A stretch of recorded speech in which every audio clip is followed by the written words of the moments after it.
Degree college जामाजोबा में छात्राओं को परेशानियों का सामना करना पड़ा है। शिक्षा प्रदान करने वाले डिग्री कॉलेज का संचालन बगैर मूलभूत सुविधाओं के हो रहा है, जिससे उसमें पढ़ने वाले बच्चे किसी तरह से शिक्षा ग्रहण करने को मजबूर है। इस समस्या को दूर करने की दिशा में शासन प्रशासन की ओर से भी कोई पहल नहीं हो रहा। समस्या की गंभीरता को देखते हुए झरिया विधायक रागिनी सिंह डिग्री कॉलेज के प्रिंसिपल आरपी सिंह से मिली, डिग्री कॉलेज में हो रही परेशानियों से अवगत हुई।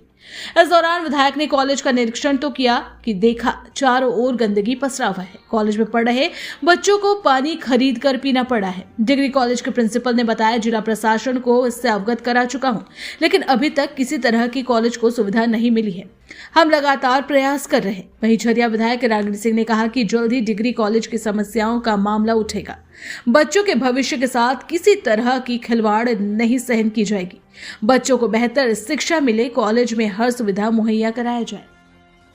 देखिए, बच्चों की जो समस्याएं हैं वो जेन्युइन समस्याएं हैं।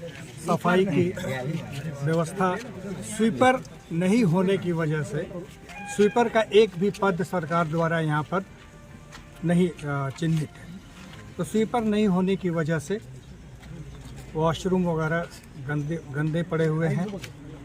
कुछ दिनों तक मैंने अपने निजी फंड से, अपना पर्सनल फंड से हमने साफ सफाई रखने की कोशिश की, लेकिन जब ये आश्वस्त हो गया कि अब यहाँ पर कर्मचारी हमको नहीं मिलेगा, तो आखिर मैं और किसी को कितने दिन तक पेमेंट करके, अपना पॉकेट से पेमेंट करके करूँगा। मैडम ने कहा कि 1400-1500 बच्चों का एडमिशन है। यहाँ पर 1400-1500 को बच्चों का एडमिशन इसलिए है कि हर सब्जेक्ट में सीट लिमिट किया हुआ है। यदि सीट लिमिटेशन के बार को हटा दिया जाए तो हर साल 1200 से कम बच्चों का एडमिशन नहीं होगा, क्योंकि हमारे यहाँ हिस्ट्री में 400 एप्लीकेशन पढ़ते हैं, जिसमें मात्र 70 लड़के ही एडमिशन ले पाते हैं, क्योंकि हमारी लिमिटेशन है। पॉलिटिकल साइंस में 300 का एप्लीकेशन पड़ता है, कॉमर्स में 500 का एडमिशन एप्लीकेशन पड़ता है, कॉमर्स में 200 लेते हैं, पॉलिटिकल साइंस में 70 लेते हैं, हिंदी में 150 पढ़ते हैं। अगर खैर ठीक है, लेकिन जो भी है 1500 2 साल में बहुत बड़ी अचीवमेंट है इस महाविद्यालय का। और हम चाहेंगे कि जितनी भी समस्याएं आज हमारे मैडम के साथ एक बंद कमरे और लोगों के बीच में हुई हैं, मैडम का मुझे सहयोग मिला है, हमें आश्वासन मिला है, और हम ले करके पुनः एक पूर्व गति से मैं स्पीड पकड़ूंगा और महाविद्यालय को अपने विचार के अनुसार, अपने दृष्टि के अनुसार आगे ले जाने की कोशिश। देखिए, कॉलेज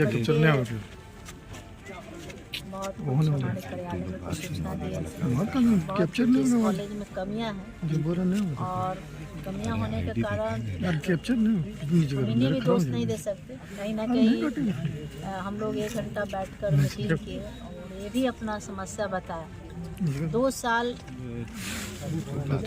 कहा जाए तो 5 साल सरकार द्वारा कहीं भी कोई सुविधा इस कॉलेज के नाम पे नहीं आई, और ना ही हो सकता है कि क्या सुविधाएं आई हैं नहीं आई, वो तो अलग विषय है।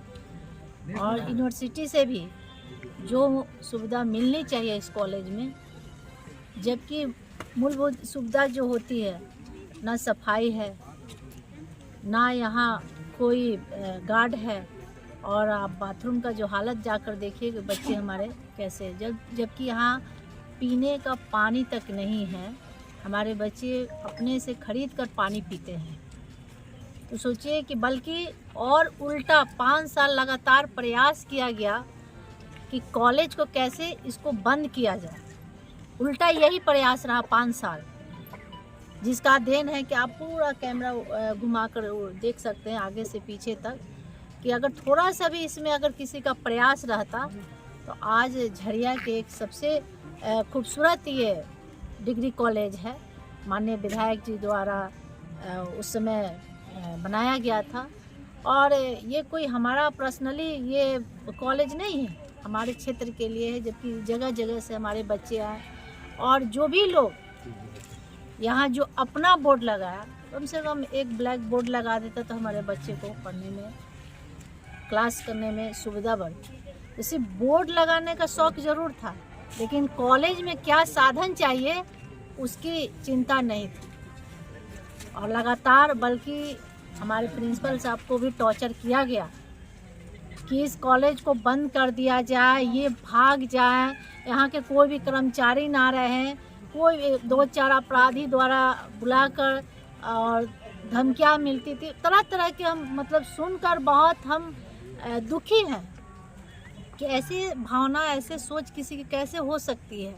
शिक्षा के मामले में जो कथा और कथनी जो लोग बोलते हैं, बच्चे के साथ खिलवाड़ कैसे कर सकते हैं। 5 साल कम से कम अपना निजी स्वार्थ छोड़कर सिर्फ बच्चे के बारे में अगर कोई सोच लिया रहता ना, तो ये कॉलेज दिखता।